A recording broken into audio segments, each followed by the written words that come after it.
পুরান ঢাকার ইসলামবাগ চেয়ারম্যান ঘাট এলাকায় একটি বহুতল ভবনে লাগা আগুন ভয়াবহ আকার ধারণ করেছে। বুধবার 17 ডিসেম্বর দুপুর 1:30 অগ্নিকাণ্ডের খবর পায় ফায়ার সার্ভিস। এরপর দুপুর 1:50 ঘটনাস্থলে পৌঁছে আগুন নিয়ন্ত্রণে কাজ শুরু করে ফায়ার সার্ভিসের 6টি ইউনিট।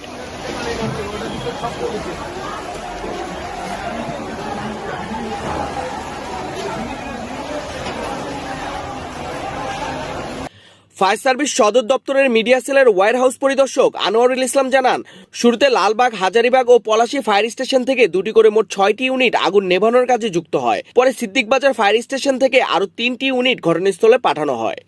আগুনের ভয়াবহতা বিবেচনায় পরবর্তীতে আরও 2টি ইউনিট যুক্ত করা হয়। সব মিলিয়ে বর্তমানে 11টি ইউনিট আগুন নিয়ন্ত্রণে কাজ করছে।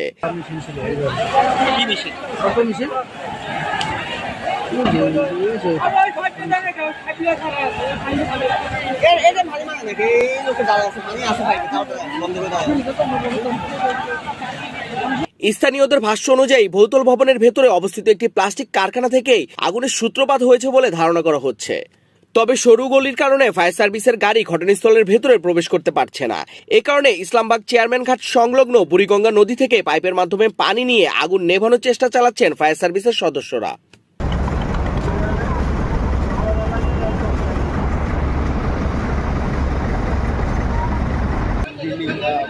পাশাপাশি মানুষ তারা কিন্তু বিভিন্নভাবে তারা সাহায্য সহযোগিতা করছে। ফায়ার সার্ভিসের সদস্যরা তারা কিন্তু পার্শ্ববর্তী যে বিল্ডিংগুলো রয়েছে সেগুলো ছাদে উঠে পানি দিচ্ছে।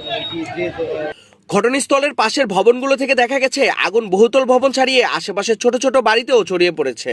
বিস্তৃত এলাকা আগুন জ্বলতে থাকায় উপরতলা ভবন থেকে পানি ছিটিয়ে আগুন নিয়ন্ত্রণে আনার চেষ্টা চলছে। আগুনের ক্ষয়ক্ষতি ও হতাহতের বিষয়ে এখনো আনুষ্ঠানিক কোনো তথ্য জানানো হয়নি। বিকেল 4 ঘটিকায় আগুন নিয়ন্ত্রণে এসেছে।